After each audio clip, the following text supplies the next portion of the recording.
G'day, Keith here. Welcome to the Kilted Athlete podcast. When it comes to training injuries, I consider myself to be somewhat experienced because I do get quite a few injuries. Most of them not too serious, but in this episode I want to talk about managing injuries and training through injuries. Now, before we go on, I do want to point out that I'm not a physiotherapist.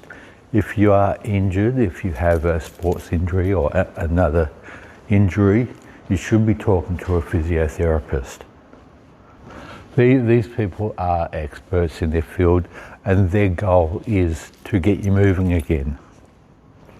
So while my advice, while my tips in this podcast are coming from the point of view of someone who has been injured and has worked through injury, as well as someone who's worked with people that are injured from a personal trainer point of view, my advice should not overrule anything that a physiotherapist is telling you. And when I'm working with an injured client in the gym, when I'm working with them through their injuries, it's under the guidelines of what their physiotherapist has prescribed. So if I have an injured client come to me, I ask them to either get their physio to contact me or provide me with the guidelines that the physio has given them. Yeah, so look, physios are great. They're experts at what they do. Talk to them about the specific exercises you need to be doing for your recovery. So with that out of the way, with that all done and dusted, let's crack on with the episode. So before we do, once again, please subscribe to this podcast. It all helps. Share the podcast with anyone that you think would benefit from it. And pop your comments in the comment box, or you can contact me at kiltmanfitness@gmail.com. I also have a Facebook and Instagram account called the Kilted Athlete Podcast. So during this episode, I'm going to talk about types of injuries that we can get while training. I'll talk a bit about when to actually seek professional help, and also about how to work through injury, how to manage that kind of balance between rest and getting back into your training. So let's talk first about types of injuries. Now, if you're an athlete, and look, if you're listening to this podcast, you probably are an athlete, whether you consider yourself an athlete or not. If you run in running events, if you train, if you go to the gym, you're an athlete. An athlete doesn't always have to be an Olympic level, someone that competes internationally or whatever. If you're doing some regular athletic sports, running, lifting weights, you're an athlete. So when I talk about athletes, I'm talking about you guys. So the most common way athletes get injured is from an overuse injury. In my personal experience, most of my injuries have been through overuse injuries. I have had a couple of random injuries. One time I was going for a run and I was running down a path and there was a dog that I thought was on the lead, but turned out it wasn't on the lead, it was off the lead. And just as I was passing these people walking this dog, the dog just suddenly walked out in front of me, and I kind of did this leap over the dog, but the dog wasn't hurt. But in avoiding colliding with the dog, I kind of twisted my hip somehow, and I was out of action. I couldn't run for about for about 2 weeks. So that's kind of, yes, there are the random injuries when you step on uneven ground and twist your ankle, or drop a weight on your foot or something like that. But for the most part, as an athlete, your injuries are probably going to occur through an overuse kind of injury. So when I talk about overuse, what I mean generally is people get into something too hard too soon. For example, if you're training for a half marathon and you're usually running 5 kilometres a week, and then the next week you suddenly run 20 kilometres. You've gone from like 5 to 20 in the space of a week with no like gradual build up. So that's like an injury risk, an overuse injury risk, like waiting to happen. And I'd be surprised if anyone did that and did not get injured. And look, I can put my hand up and say I've done that before. I've after Christmas, I've realised that my first race for the year is coming up shortly, usually at the start of March, and it might be like towards the end of January. And I've kind of thought, oh, I better hook into this training pretty quick, and gone too hard too soon, and got an injury out of it. One year I had got plantar fasciitis, which is like an injury of the kind of the instep under heel. It's quite painful. I've got calf injuries, various injuries from going like too hard too soon. And another type of injury you can get is like a repetitive injury from favouring one side over the other, and you may get that by running on a cambered road, which is, roads aren't flat, so there's always like a camber. They're built that way so that the rain kind of runs off one side. So if you're running on the side of the road, one side will be lower than the other, so you're kind of like running unevenly. And if you're doing this, for several hours a week, you kind of got it's like an imbalance injury.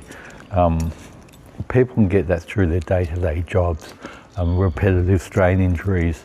If you're working at a supermarket at a checkout and you're standing in one spot and you're scanning items constantly one way all day, you can get an injury on that side. I think most supermarkets these days have a policy where for every hour or 2 hours or whatever that you're doing, one way you need to switch over and do it the other way for an equal period of time to try and like alleviate that injury, or to reduce the potential of like a one-sided injury. If you're chopping firewood, swinging an axe, we usually only do that on one side of our body, so chances of getting an injury on that side are pretty high. So anything that we do on one side and not the other, there's a chance of injury on that side, or anything that's kind of like unevenly distributed. So obviously the first thing to do once you've been injured is to stop what you're doing.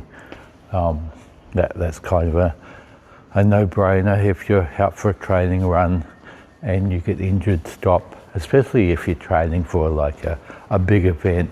If you push through that injury while you're training, there's a good chance you're going to make that worse and not make it to the actual event that you're training for.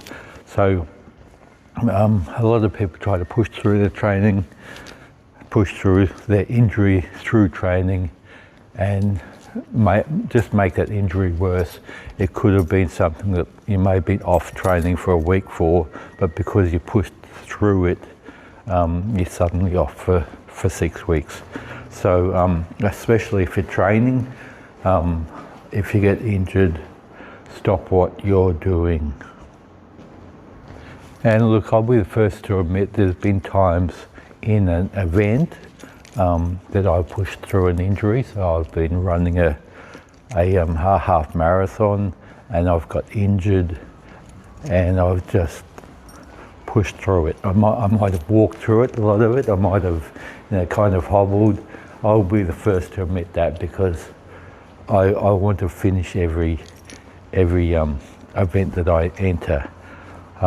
But definitely if you're training for an event, you want to get to the start of the event. You can't get to the finish unless you get to the start. And if you injure yourself while you're training, you're not going to get to the start of the event. So yeah, stop what you're doing. And I think I mentioned before that I got plantar fasciitis when I was training too hard too soon. I actually went out for a run early in the morning. It was meant to be I don't know, maybe a 16k run, and about 5k's into it, I felt this like pain in the bottom of my foot. And I actually ended up calling my wife to come and pick me up because I didn't want to push through this. I knew there was something not normal, not good. So yeah, look, the whole no pain, no gain mentality is a load of nonsense. I hope no one's still following that mentality because yeah, it's not good. If there's something wrong, if there's pain, you need to stop what you're doing. So I guess the first thing you want to consider when you get injured is how it happened. And this is good, this reflection is good for avoiding injury the next time. So it's not going to help you in the there and now, but it will help avoid the injury next time. So, I've learned a valuable lesson not to go from like 5k's a week to 20k's a week in 1 week because I get injured.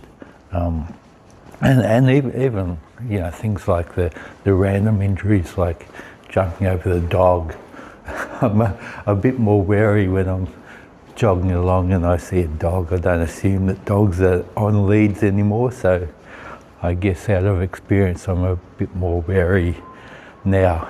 But yeah, I would definitely work out how you got injured because that will help you for the next time. So the next thing you want to work out is whether you need to seek professional help. So whether you need to see a physio. And general rule of thumb, and it depends on the severity of the injury, but general rule of thumb is how long it takes to go away. So generally if you're resting and it's not better within a week, then you should go and seek professional help. Now notice I said if you're resting and it hasn't come good within a week. So if you're continuing to run through it or lift through it or push through it, it's probably not going to get better within a week. So give it that chance to get better, and then if it hasn't come good within a week, then you probably should seek some professional help. Now, bear in mind, like, depending on the severity, if you think it's something really bad, then go and get help. But if I went and saw a physio with every little niggle and little minor strain that I've had, then my physio bill would be like through the roof. So you kind of got to weigh that up, whether it's severe enough or bad enough to actually get professional help, or whether a few days of rest will just make it come good. Now, this is where I want to talk about the all or nothing mentality. And this is where a lot of people get kind of unstuck because, and I've talked about the all or nothing mentality before, where people just go full on all into something. And if that doesn't work, they do nothing. So I've talked about that with diets, exercise routines. I think I did an episode on the New Year's resolution, and I talked about the all or nothing mentality where people like go full on into something. I'm never eating chocolate, I'm never having beer again, I'm going to go to the gym every day, and if that doesn't work, and obviously, you know, if you love chocolate like I do, you're going to have that piece of chocolate at some stage. So, you know, going that full-on all mentality, and then the minute something doesn't work out quite the way you planned, you go to nothing. So having nothing in between. And that's where people, often with injuries, get unstuck too, because they go full on, and when they get injured, they think, well, they either go full on and keep trying to train through that injury, or they go the opposite extreme and do nothing. And with injuries, you need to find that middle ground. And once again, that's where physio is going to help. Because a physio doesn't want you doing nothing. A physio is going to get you doing something. So when I say rest, you know, rest, I'm talking about resting the injury. So that doesn't mean do nothing. That doesn't mean sit on the lounge watching Netflix, or, you know, just doing absolutely nothing. There's other things you can be doing, unless like in a full body cast and can't move any muscle. Obviously, if you've injured, you know, your calf, you can still be at the gym doing, you know, upper body workouts. If you're injured the shoulder, there's other things you can be doing. So resting doesn't mean doing nothing. So yeah, look at alternates that you can do to keep yourself active while your injury, while you're out of action with your primary activity. So if you're running and you can't run for a while, look at alternatives that you can do just to keep yourself active. I do know, I have known of a lot of runners that only focus on running, and there's kind of nothing else to their kind of active repertoire, and then they get injured and can't run, and suddenly it's like, oh, woe is me, I can't do anything, and they don't do any other type of training, and it's not good both physically and mentally to go from being an active person to doing nothing. So definitely look at those alternate activities that you can do, even if you can't, you know, run, even if you have to rest that particular, you know, muscle or ligament or whatever. Look at alternates that you can do for both to keep yourself active physically and also for your mental health. A big example of that is early last year, my wife actually broke her ankle and was non-weight bearing for 3 months, but it didn't stop her going to the gym, doing like upper body workouts, doing a few like chair boxing sessions with me. Pretty amazing stuff. She just kept herself going even though she couldn't actually weight bear for 3 months. So yeah, huge champion effort there. Even though she couldn't walk, she couldn't do a lot of things she used to be able to do, she kind of shifted that focus, that activity focus onto other things that she could do. So when we get back to our injuries now, I guess a big question a lot of people want to know is, when should I start training again? And once again, talk to your physio about this. If you've seen a physio, like I said, if it's just a minor strain and you've given it a week's rest and it's all good, then it might be good to go.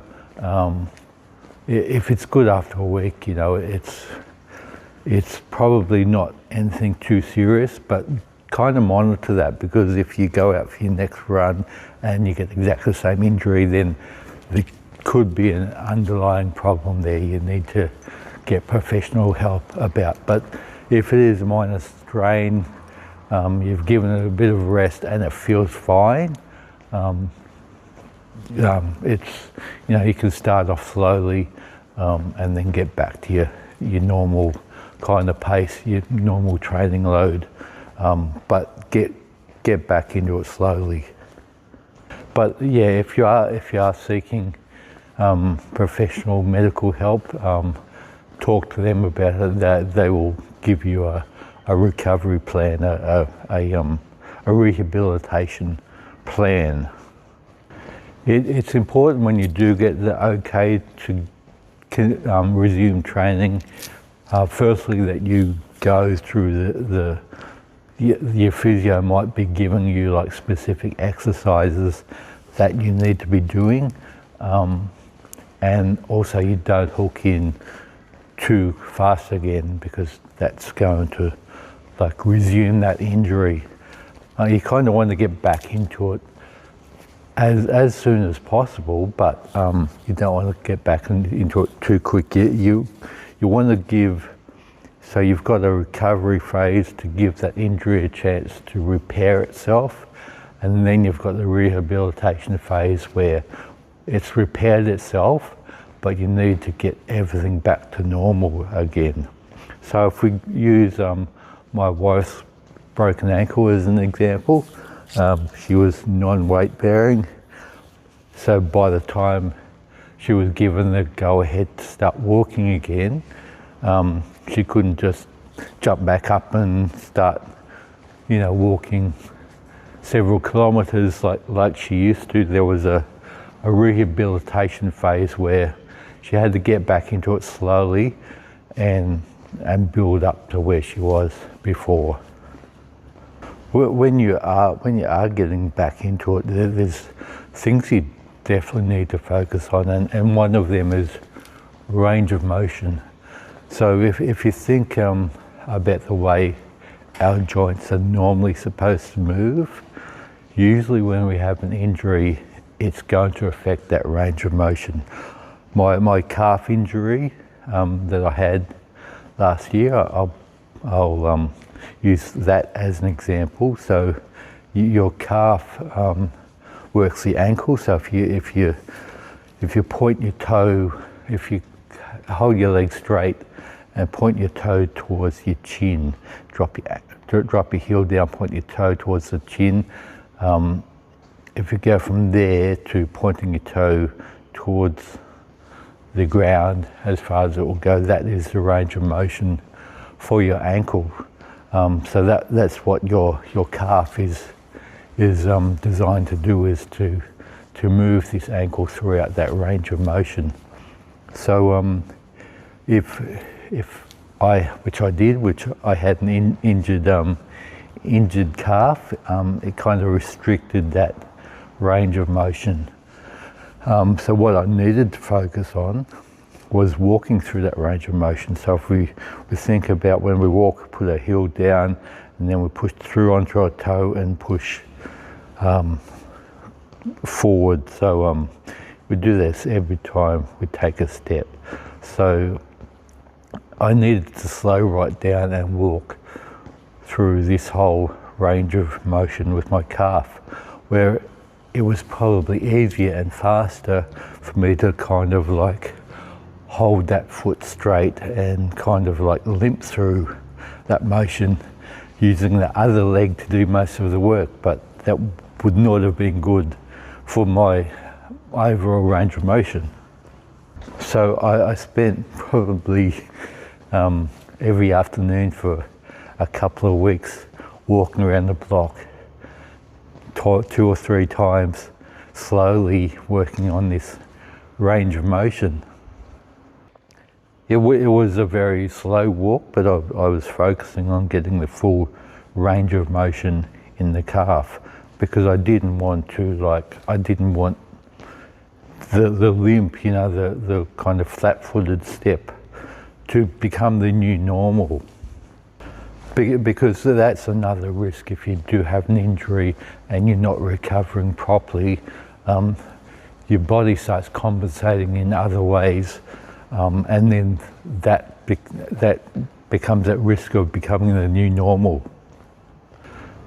So, for example, if I was putting my foot down flat and letting my other leg do most of the work instead of going through the complete range of motion, and kind of limping through that, it might have been faster and I might have been rushing through that, but that then becomes the risk of becoming the new normal, and I've suddenly got this limp that I never had.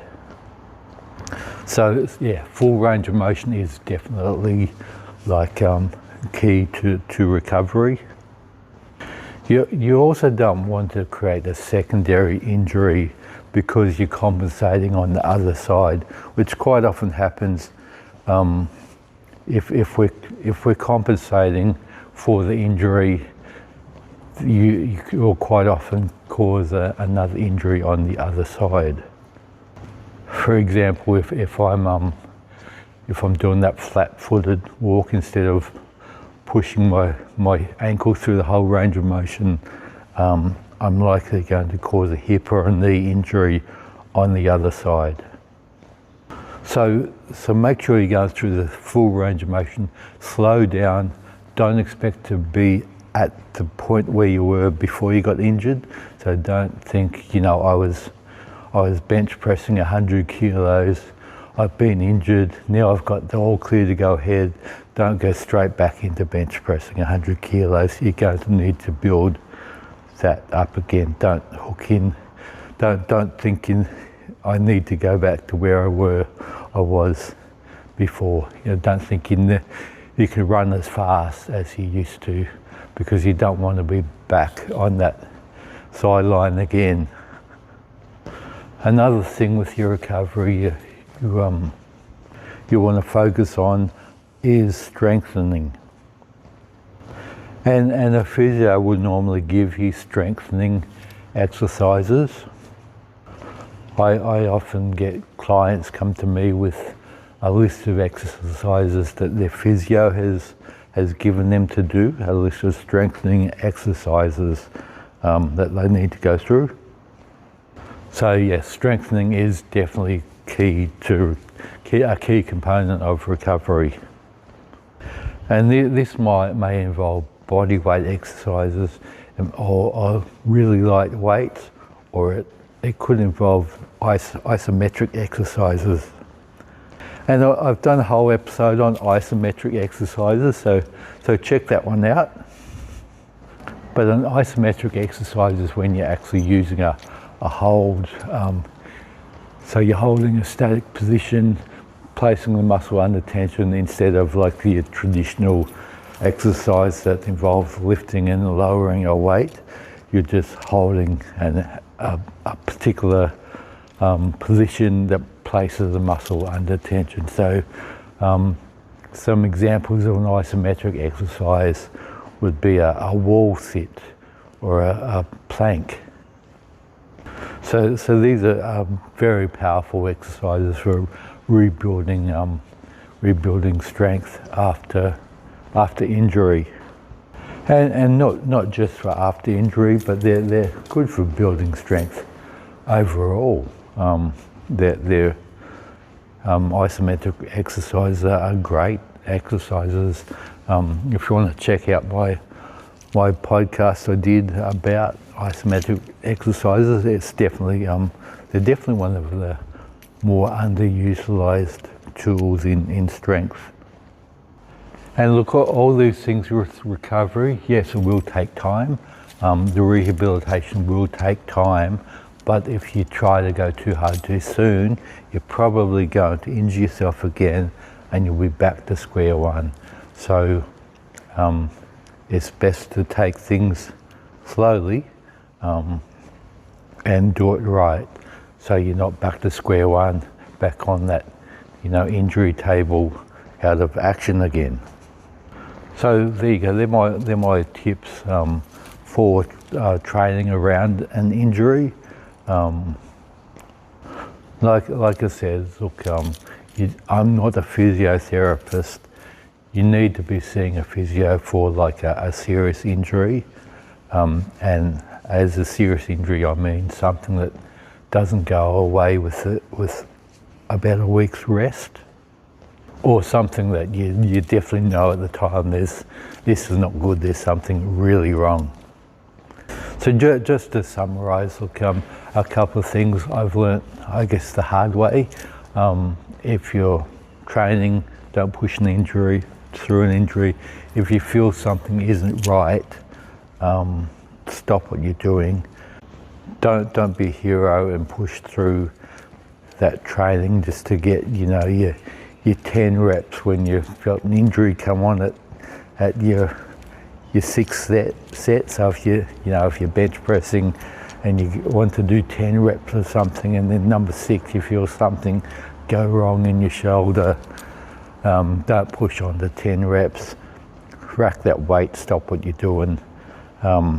If you're running and you feel that calf kind of start to strain, don't push through to the point where something goes twing, and because stopping where you are before it becomes something really bad could mean the difference between having a rest for a week and being out of action for 6 weeks. The second point I want to make is, or reiterate, is resting doesn't mean doing nothing. So find yourself an alternate that doesn't use those muscles. Find yourself an alternate both for your physical well-being of maintaining that discipline of being active, and also for your mental well-being. And thirdly, get back into recovery, the rehabilitation, slowly and gradually. Don't hit the ground running back where you were before you got injured. Once again, I've said this several times, seek professional help, as in a physiotherapist. Yes, you can go and see a personal trainer with the exercises that you need to be doing. I'm not saying don't go and see a personal trainer if you want to, but the physio will give you the exercises you need to do, because they're the subject matter experts. The personal trainer will be able to show you how to correctly perform the exercises that the physio has given you, but the personal trainer is not a physio. So, and I'll put my hand up there. I'm a personal trainer, not a physio. So yeah, definitely see your physio for those range of movement, for those strengthening exercises, because they know your specific situation and they are the subject matter experts in that. So there you go, that's a wrap for that episode. Thanks again, guys, for listening to the Kilted Athlete podcast. If you have a topic you want me to talk about, send me a message, send me an email, send me a DM on Facebook or Instagram, pop a comment in the comment box, send a carrier pigeon, whatever works for you. Thanks for listening, guys. Talk to you next time. Bye.